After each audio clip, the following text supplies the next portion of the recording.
गली गलियारों में, दिल्ली के दरबारों में, टीवी में, अखबारों में, भाषण कविता नारों में।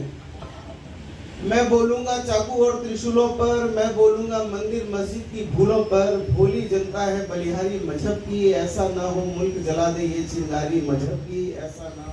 अगर ओजस्विता का कोई एक परिचायक, परिव्राजक और गायक हुआ तो डॉक्टर हरिओम पंवार हुए, जो आज चाईबासा में यहाँ पर। सुधी श्रोताओं को मेरा सादर प्रणाम निवेदित है। स्वागत। मंचस्थ मेरे बड़े आदरणीय श्रद्धेय दादा को प्रणाम। डॉक्टर सर्वेश आह्वान सिर्फ इतना सा कि मेरे साथ साथ आप सब भी इस माँ की पूजा में शामिल हो, जिससे यह साहित्यिक अनुष्ठान हम विधिवत आरंभ कर सके। आइए जुड़ते हैं। स्वागत। मातु शारदे, मातु शारदे, ऐसा वर दे, मातु शारदे, ऐसा वर दे। चौबीस गूंजे जय कल्याणी, चौबीस गूंजे जय कल्याणी। सरस कांठ पावन उत्तम सर दे, मातु शारदे, ऐसा वर दे, मातु शारदे। रामलीला में भी हम लोग जाते हैं, रामलीला में भी कवि सम्मेलन होते हैं। दिल्ली शाहदरा में कवि सम्मेलन था, बिल्कुल सच्ची घटना। 7-8 साल हो गए। तो कवि आमंत्रित थे था कि थोड़ी हास्य कविता हो जाए। तो मैं और हेमंत पांडे हम लोग ग्रीन रूम में बैठे थे, जैसे आज 1-1.5 घंटा बैठे थे ग्रीन रूम में, तो वैसे हम लोग ग्रीन रूम में बैठे थे। रामलीला का डायरेक्टर आया, बड़ा परेशान। मुझको देखा तो उसके चेहरे पे निराशा छा गई। हेमंत को देखा तो उसके चेहरे पे मुस्कान आ गई। अच्छा, मैं समझ नहीं पा रहा हूँ क्या बात है। हेमंत के पास, बिल्कुल सच्ची घटना बता रहा हूँ, 7 साल हुए, 23 में से 7 घटा लीजिए, उस ईयर की बात है। तो वो गया इनके पास, बोला हेमंत जी एक प्रॉब्लम आ गई। हेमंत बोले क्या हो गया? बोला वो आज सीता नहीं आया है। बिल्कुल सच्ची घटना। तो बोले अच्छा, तो पहले कभी सम्मेलन नहीं शुरू होगा क्या? वो बोला नहीं हम आपसे मदद चाहते हैं। बिल्कुल सच्ची, हम सोच कैसे आते हैं। बोले बताइए। हेमंत बहुत प्यारे व्यक्ति, बोले आप सीता बन जाइए। बिल्कुल सच्ची घटना। तो ये नाराज हो गए, बोले मैं इतना बढ़िया उभरता हुआ युवा कवि हूँ, आज से कवि हूँ, मैं सीता बनूंगा? मुझे मौका मिल गया कि इसको हेमंत पंडित को फंसाया जाए। हमने कहा हेमंत, लोग राम के लिए जान दे देते हैं, जान ले लेते हैं, तुम 15 मिनट के लिए सीता नहीं बन सकते। अच्छा, चूंकि हम ही ने इनको बुलाया था तो हमसे थोड़ा दबे हुए भी थे, बन गए सीता। अच्छा, उस दिन सीता हरण का सीन। बिल्कुल सच्ची घटना बता रहा हूँ। बाद में ये बहुत मीम बना, चुटकुला बना, लेकिन ये असली घटना था। ये सीता बन गए, उस दिन सीता हरण का सीन। इनको पीली साड़ी वाड़ी पहना के झोपड़ी में रखा गया। रावण आया, बोला माता भिक्षा दे, माता भिक्षा दे। माता जले बुने बैठे हुए थे अंदर, निकले, बोले ले भिक्षा। अच्छा, रावण भी भाग गया था, नया रावण पकड़ा गया था उस दिन। वो रेखा शब्द भूल गया। बिल्कुल सच्ची घटना, भगवान का सच्ची घटना। वो रेखा भूल गया, कह रहा लाइन के बाहर आके दे, लाइन के बाहर आके दे। मधु भाई गुस्साए बैठे थे, लाइन के बाहर आए। जैसे लाइन के बाहर आया, रावण ने अपना कमंडल फेंका, बोला मैं कोई साधु वाधु नहीं, मैं रावण हूँ, तुम्हारा हरण करने आया हूँ। इन्होंने भी साड़ी वाड़ी पहनी, बोले हाँ कोई सीता वीता नहीं, कानपुर का हेमंत पांडे हो, हरण मेरा। तो रावण आगे भाग रहा था, पीछे ये भाग रहे। मोनोटोनी हो गई, ये बदलाव करो। बोले क्या बदलाव करें? बोले राजा बदलो। किसको राजा बनाए? बोले जो खूब एक्टिव हो उसको राजा बनाओ। तो बंदर को जंगल का राजा बना दिया गया। जैसे मुझको संचालक बना दिया गया है। बंदर जंगल के राजमहल में रहने लगा, थोड़ा खुल के आइएगा। बंदर जंगल के राजमहल में रहने लगा। 20-25 दिन बाद एक बकरी रोती आई, बोली राजा साहब शेर ने हमारे बच्चे को पकड़ लिया है, आप चलो बचाओ चल के। बंदर बोला हाँ हाँ क्यों नहीं, चलते बचाएंगे। बंदर पहुंचा, देखा शेर बच्चे को दबाए पेड़ के नीचे बैठा है। बंदर दौड़ा, लपक के पेड़ पे चढ़ गया, एक डाल से कूदा, दूसरी पे, तीसरी पे, चौथी पे, पांचवी, छठी, सातवीं। बकरी और जोर जोर से रोने लगी, बोली जल्दी बचाइए नहीं तो शेर बच्चे को खा जाएगा। अब बंदर का जवाब और हिंदुस्तान की राजनीति और पिल्लाई सभागार की तालियां। अभी नहीं, जल्दी बचाइए नहीं तो शेर खा जाएगा। तो बंदर बोला देखो बकरी, तुम्हारा बच्चा बचे या न बचे, हमारी भागदौड़ में कोई कमी हो तो बताओ। हमारी भागदौड़ में कोई कमी नहीं, हमारी भागदौड़ में कोई कमी नहीं। सोचते कुछ है।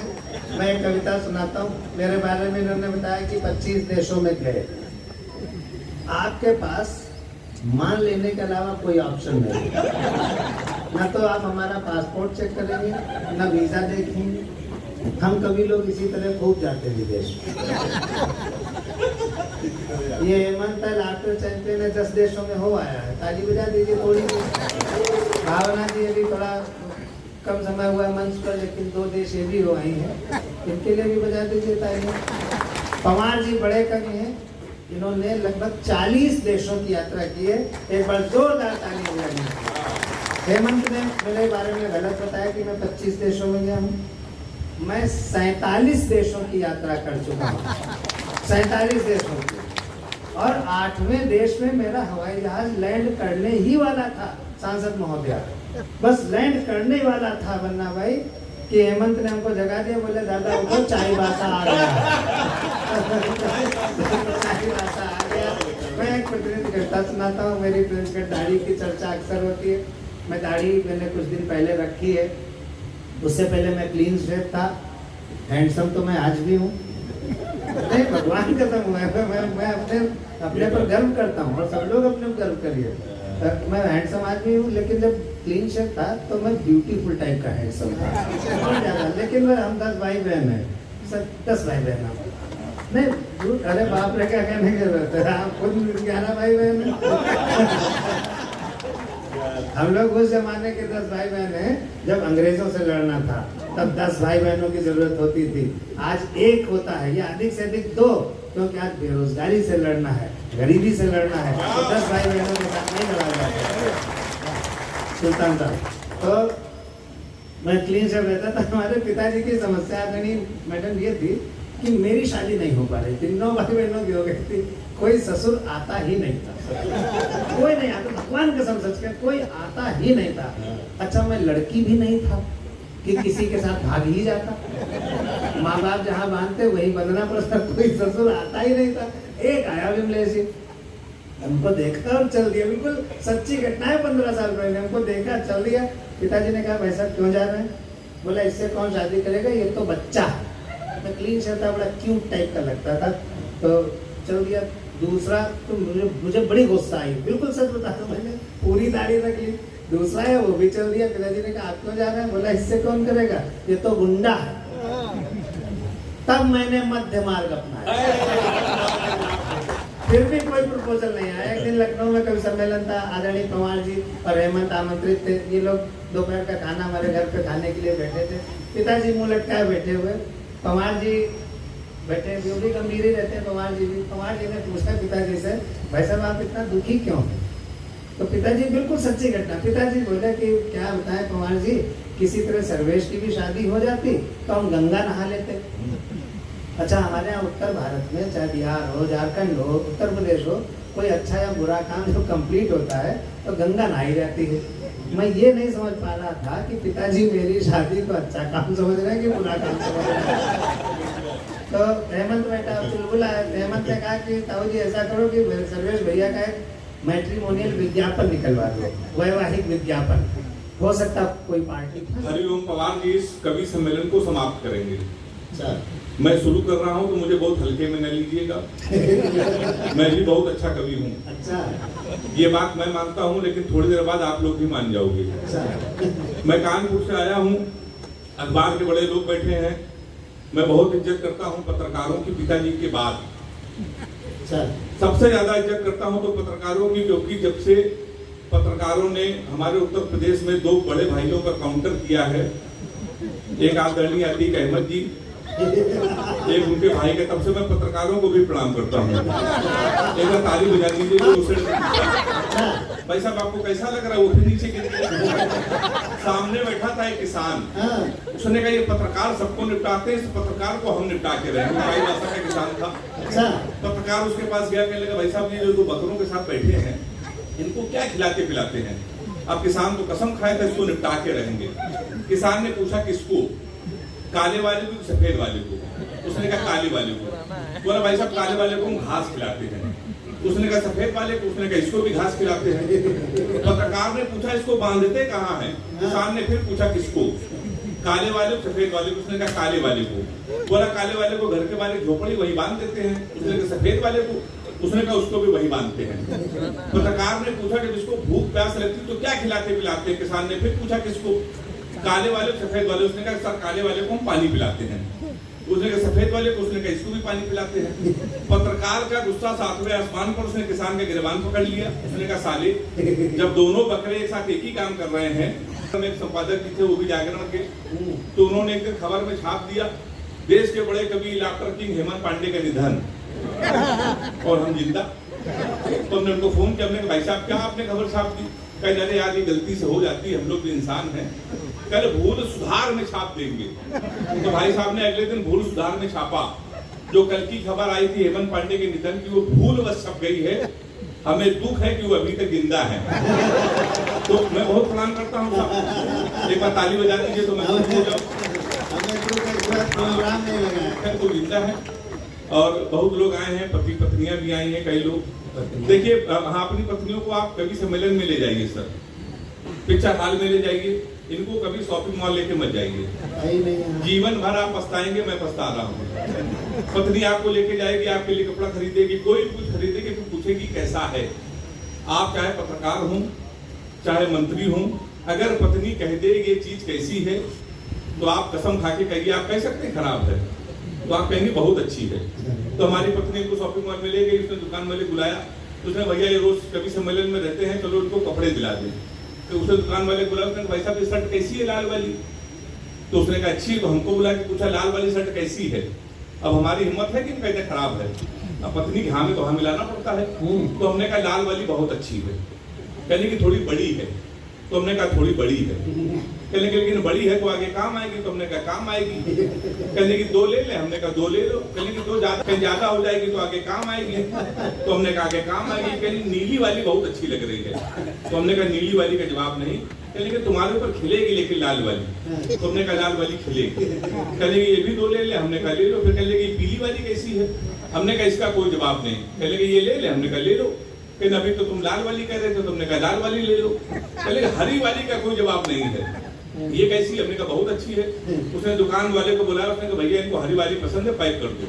हरी वाली पैक करा के आया साहब, पहली धुलाई में हरी वाली ने कलर छोड़ दिया। अब हमारे ऊपर चढ़ बैठी, बेलन लेके आई, कहने के 3 घंटे से तुमसे कह रही थी लाल वाली ले ले, लाल वाली ले ले, लेकिन तुम अपनी हमेशा चलाते रहते हो। तो एक बार ताली बजा दीजिए जोरदार। तो हमारे साथ साथ ये होता है। मैं कानपुर का हूँ, एक स्कूल में पढ़ाता हूँ। हाथ से कभी अगर टीचर हो जाए तो बच्चे का भविष्य आप समझ सकते हैं। हमने अपने ही स्कूल के बच्चे से पूछा, हमने कहा बेटा ये बताओ 1 किलो रुई और 1 किलो लोहा, दोनों में भारी क्या होगा? उसने कहा मास्टर साहब लोहा भारी होगा। मैंने कहा बेवकूफ, मैं जो तुमसे कह रहा हूँ कि 1 किलो रुई 1 किलो लोहा, जब दोनों 1 किलो है, रुई भी 1 किलो है, लोहा भी 1 किलो है, तो लोहा कैसे भारी होगा? सजवाब सुनिएगा। उसने कहा मास्टर साहब आप हमको 1 किलो रुई फेंक के मारिए, हम आपको 1 किलो लोहा फेंक के मारते हैं, लेकिन ताली का जोर है आपकी।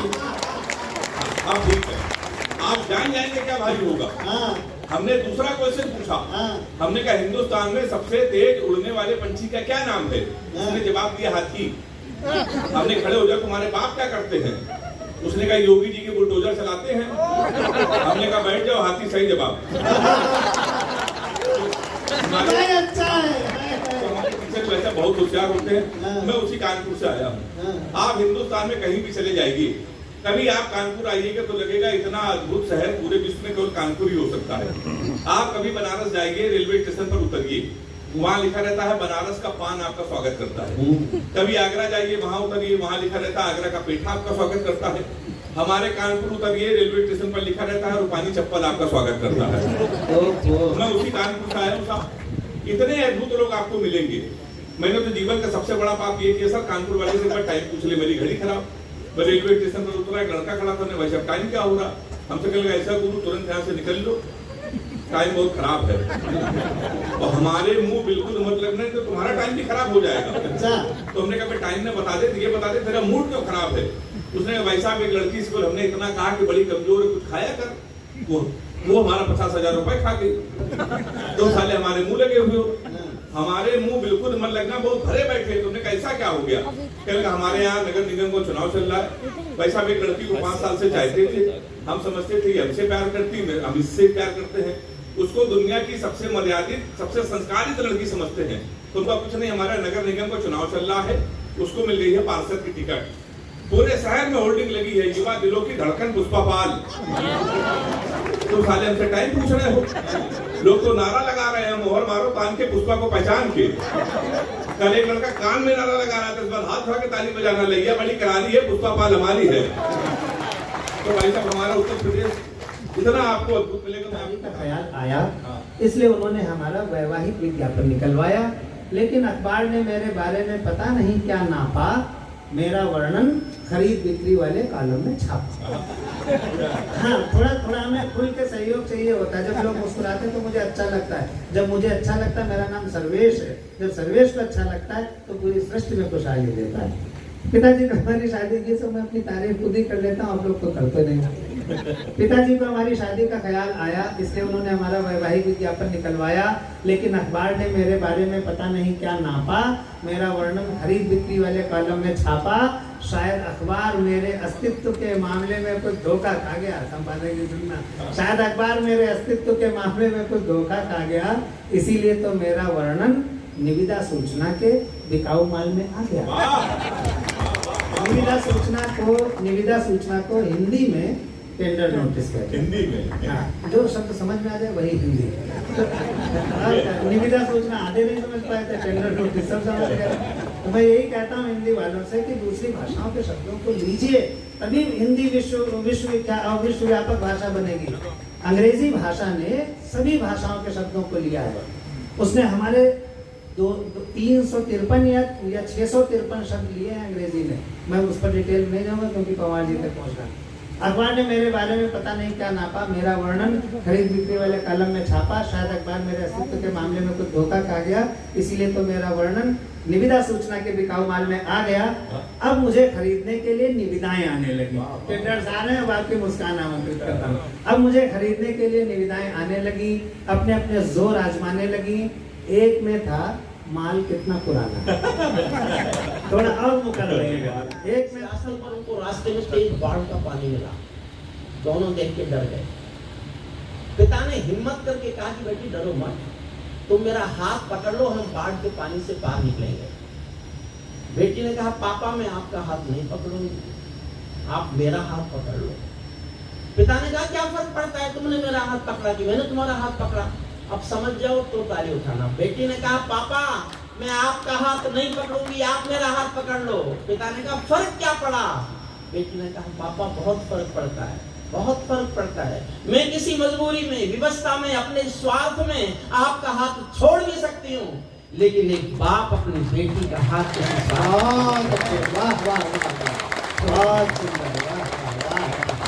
बहुत अच्छा। स्वास्थ्य मंत्री जी ने मेरी रामवाली कविता जिसको मैं भूल गया, मैंने 93-4 में लिखी थी वो कविता, हालांकि काम अब तक आती है। मैं 29 साल कश्मीर के ऊपर चीखा, तब जाके वो हटा था वहाँ से। मैं एक ऐसी कविता सुनाने जा रहा हूँ आपको जो आपने किसी ने नहीं सुनी हो। पहली 4 लाइन ये बताएंगे कि मुझे उसका कितना हिस्सा सुनाना है।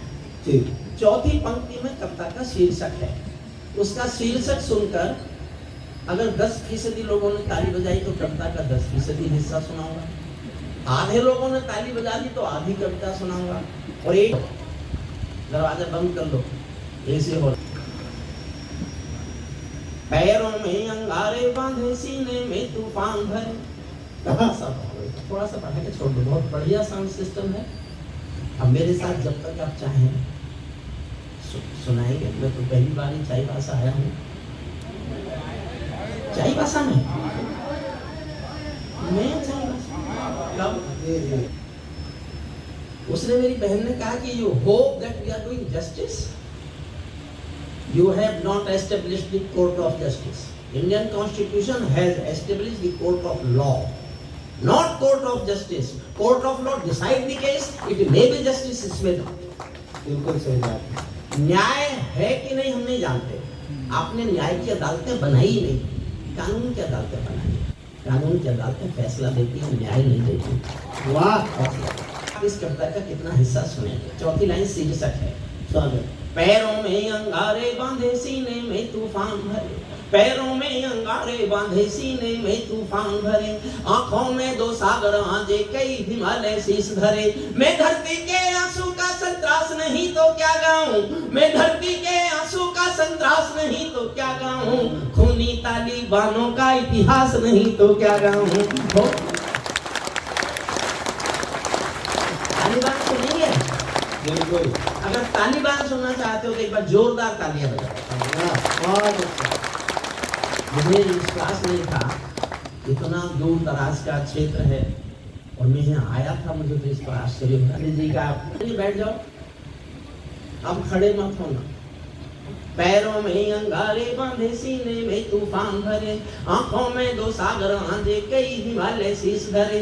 मैं धरती के आंसू का संतरास नहीं तो क्या गाऊं, खूनी तालिबानों का इतिहास नहीं तो क्या गाऊं, आगामी तूफानों का आभास नहीं तो क्या गाऊं, दुनिया के दादाओं का उपहास नहीं तो क्या गाऊं, दुनिया के दादाओं का उपहास नहीं तो क्या गाऊं।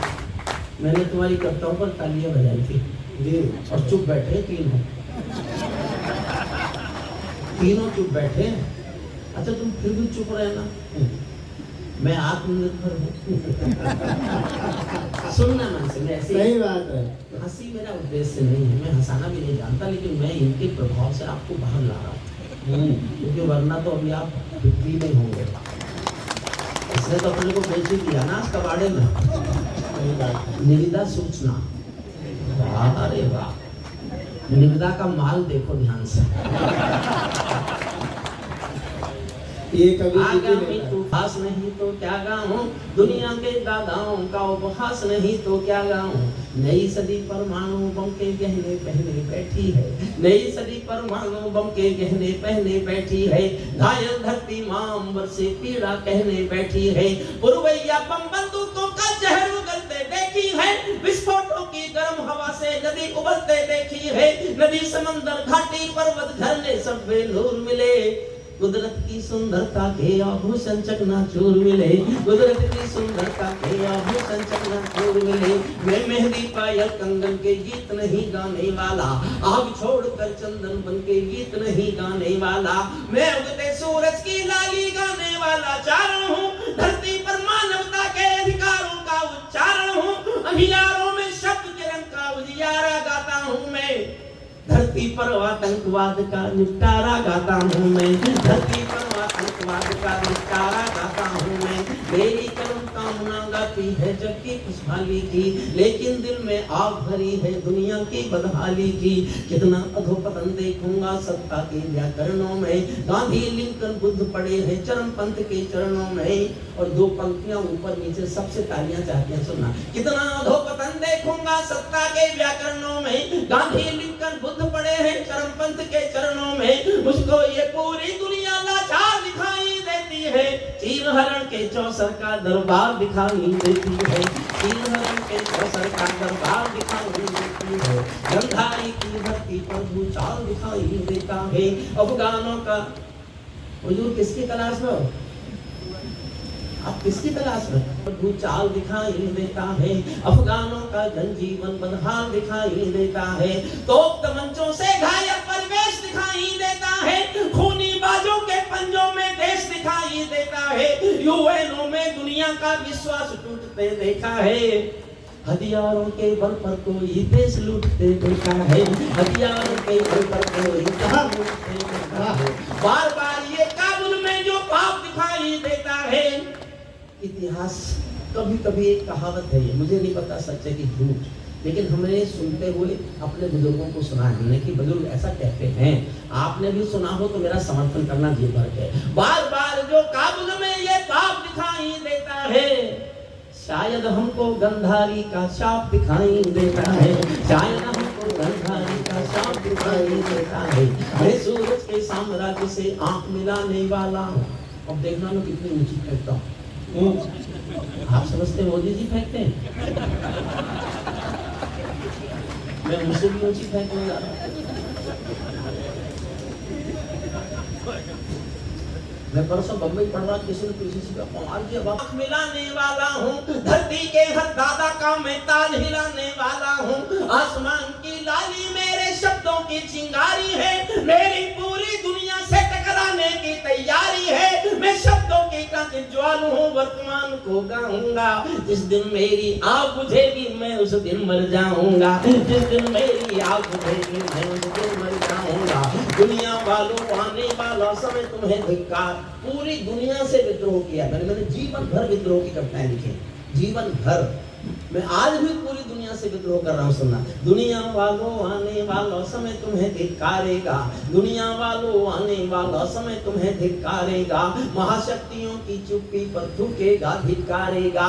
दुनिया के दादा आतंकों से लड़ने में चूक गए, तालिबानी एटम की सत्ता के मुंह पर थूक गए। तालिबानी एटम की, तालिबान पर 8 लाइन बोलता हूँ, 8वीं लाइन पर इस सदन का विस्फोट सुनना चाहता हूँ तालियों का, आप तक पहुंच जाऊं तो।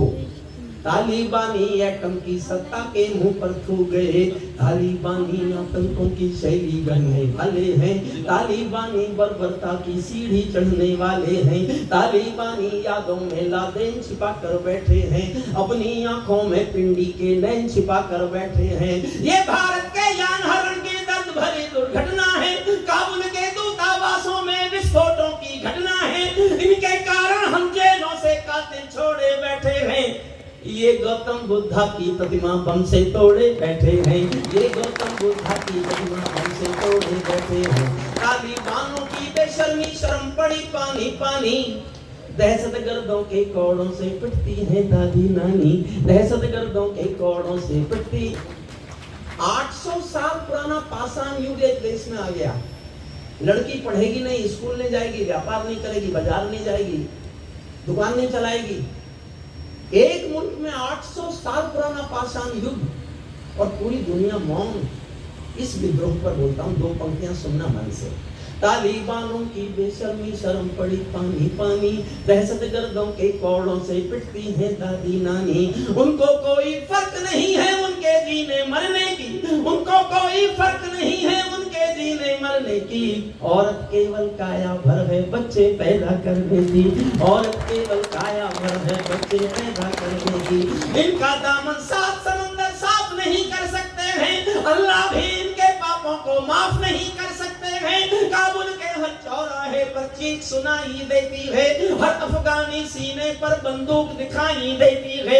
मैंने भूपर मानवता के प्राण भटकते देखे हैं। मेरी 72 साल उम्र है, मैंने पूरे जीवन में इससे ज्यादा दुखी करने वाला कोई दृश्य नहीं देखा। इस एक दृश्य को देख के मैंने कविता लिखने का फैसला किया। तालिबान कविता का विषय नहीं था, एक सीन मैंने देखा और मैंने शायद जीवन में सर्वाधिक दुखी पल जिए। हर किसी के घर में मौत भी होती है, उसके अपनों की। मेरे घर में भी अपनों की मौत हुई, माता पिता की हुई, भाई बहनों की हुई, लेकिन शायद इस दृश्य से ज्यादा दुख मैंने जीवन में कभी देखा नहीं।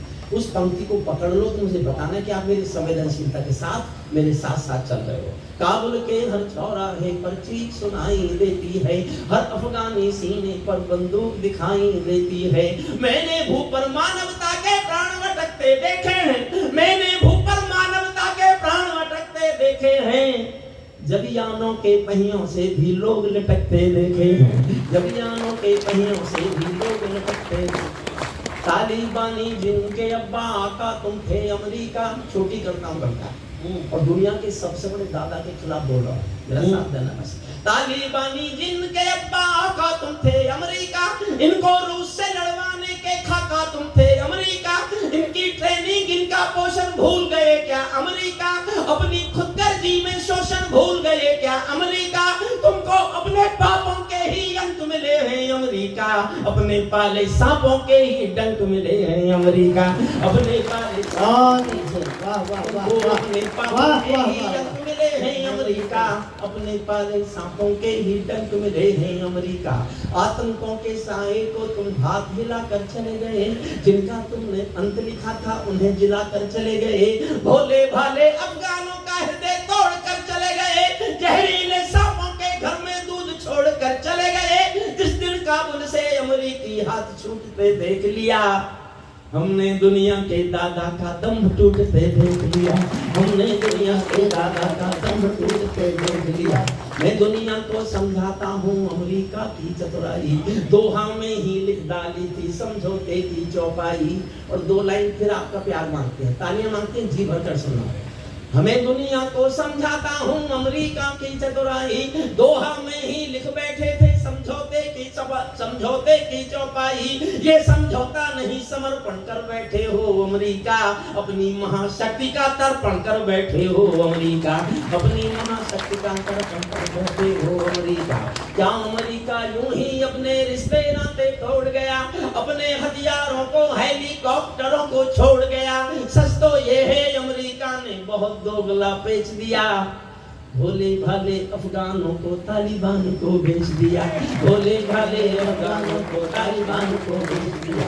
हारा तो भारत भी है, भारत का सदव्यवहार गया, गया तो व्यापार है हमारा। हमने बहुत काम किया, वहाँ की पार्लियामेंट हमने बनाई, सेक्रेटरीट हमने बनाई, बहुत सारे पुल बनाए, और अभी तो बिल भी नहीं बने थे, हमें आना पड़ा। लेकिन मैंने व्यवहार इसलिए लिखा कि व्यापार करता में अच्छा नहीं लगता। 4 लाइन सुनना। हारा तो भारत भी है, भारत का सदव्यवहार गया, जैसे शकुनी के पासों से धर्म युधिष्ठिर हार गया, जैसे शकुनी के पासों से धर्म युधिष्ठिर हार गया। भारत असमंजसता वाली पीर समेटे बैठा है, क्या करें? दुनिया में किसी ने मान्यता नहीं दी तो हम ही क्यों बैठे? फिर भी आपको जानकर आश्चर्य होगा, आज अफगानिस्तान भूखा नहीं मर रहा, उसका कारण है भारत का दिया हुआ अनाज। आज भी अफगानिस्तान की भूख के लिए भारत अनाज भेजता है। तो किन शर्तों पर भेजता है? हमारे ट्रक पाकिस्तान की बॉर्डर तक जाएंगे, हमारी बॉर्डर उनसे मिलती नहीं है। पाकिस्तान की शर्त यह है कि आपके ट्रक हमारी बॉर्डर तक आएंगे, फिर वो गेहूं हमारे ट्रकों में भरा जाएगा, फिर अफगानिस्तान जाएगा।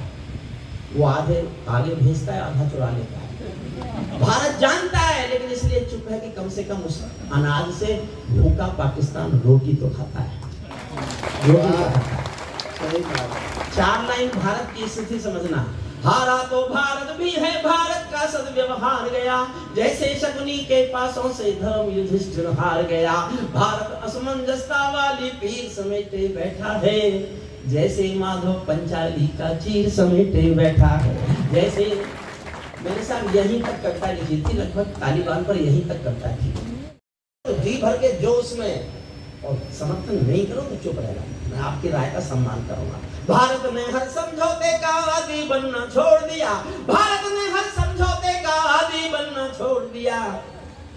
कुछ मसलों में हमने बापू गांधी बनना छोड़ दिया।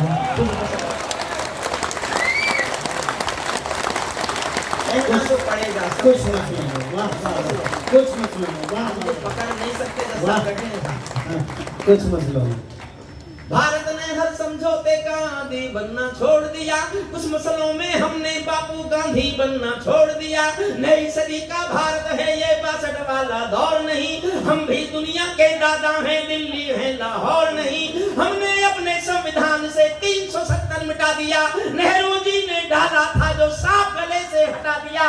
उरी का उत्तर घर में घुसकर चोट से देना सीख लिया, पुलवामा का उत्तर वाला कोट से देना सीख लिया।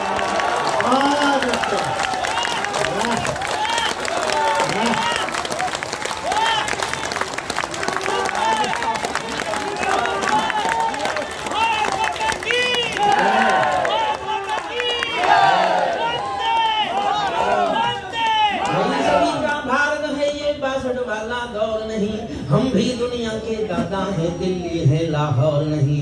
हमने अपने संविधान से 370 मिटा दी। 29 साल गए मैंने कश्मीर करता, 29 साल रोया में, तब जाके 5 अगस्त 19 को खत्म हुई हो।